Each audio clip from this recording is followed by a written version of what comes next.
It's like the language is broken down wherein we can't identify with the character because that's what cinema is. It's Spielberg, it's Scorsese. That was from a video you did a while ago. That's Man carrying thing is one of my favorite YouTubers right now. I quote him all the time like this. my first Yeah. question, of course, is How how you you doing? doing? uh, Doing your mom? Okay, next.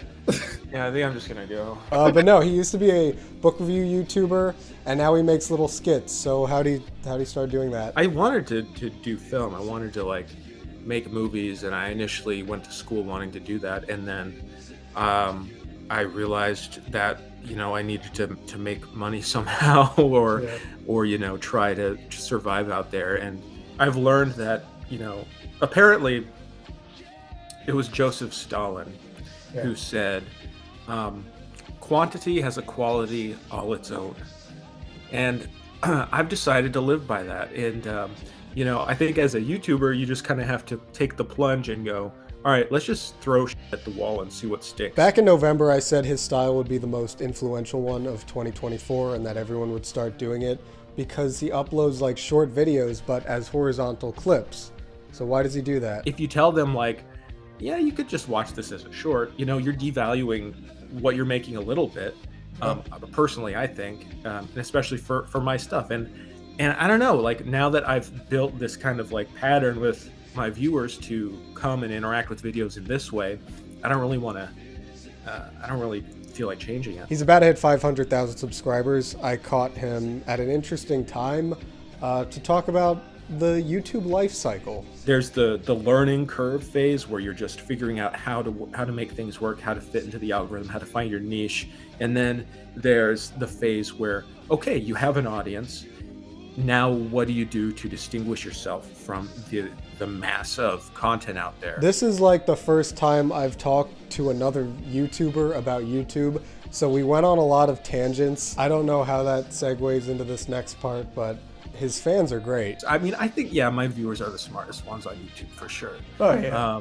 I mean, I think to the point that you're making about how they see me as a human being, I think that's generally true. I guess being vulnerable on the internet is a good and a bad thing. And for me, being vulnerable is going, "Hey guys, this is my stupid idea. I filmed it myself. My face is on the front of it.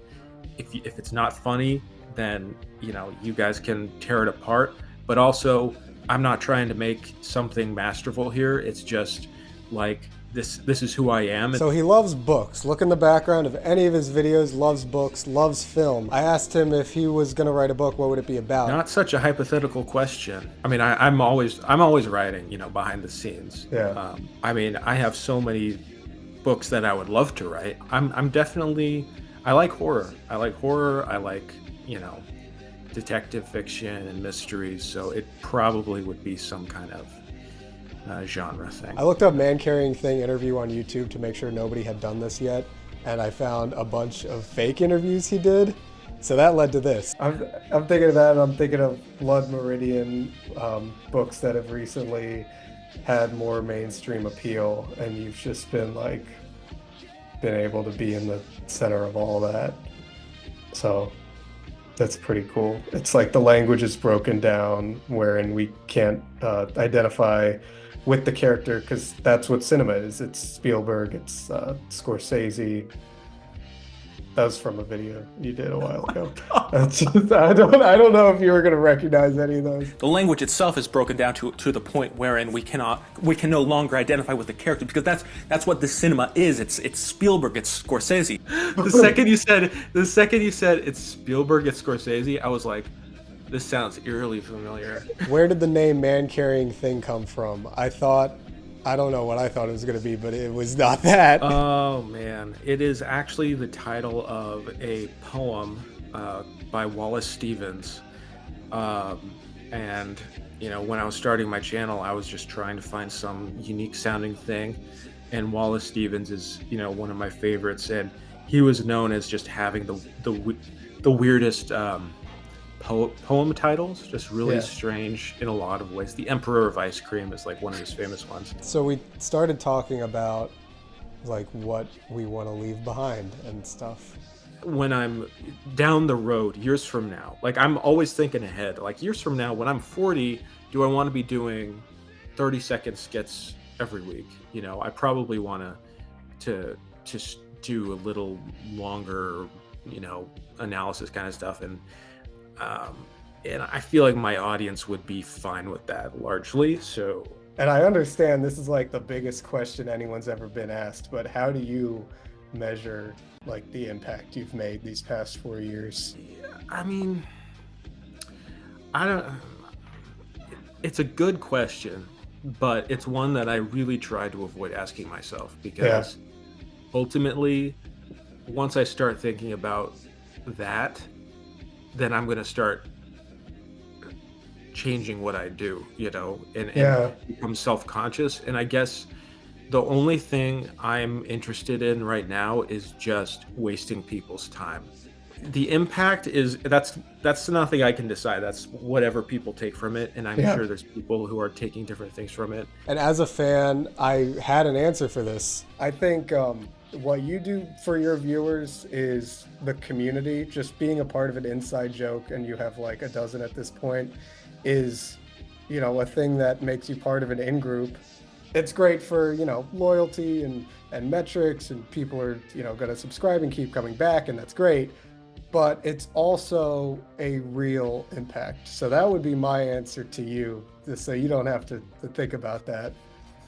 That's what I think the impact is. I feel that's very nice, and that's really nice to hear from, you know, a fellow creator. Man Carrying Thing is the guy who helped me at the lowest moment of this channel's history. Obviously, you know, you're watching this, I got the channel back. How do you thank someone that does that? One last thing I wanted to say is thank you, because I don't know if I would be able to upload videos right now if not for, you know, how you promoted me during that stretch, and I try to do the same now when I see channels being deleted, and I always will. So it's it was the least I could do. I mean, it was the least I could do. I mean, that was an outrageous situation. So yeah, I'm glad that's behind you now, and you've had your existential crisis, and now you're going to prosper even more. Yeah. So this is a great guy. If you didn't know the name Man Carrying Thing before watching this video, he's a guy you want to know moving forward. You know, one of the smartest, savviest YouTubers. Also one of the only YouTubers I've ever met. I can't wait to see where he goes next. Now that he's about to hit 500,000 subscribers, go subscribe to him if you haven't already. And if you like more interview content like this, let me know who I should interview next. Go away. 2 hours later, people were still subscribing to Joeybar. You're still doing it. Yeah, I'm still doing it. I can't stop.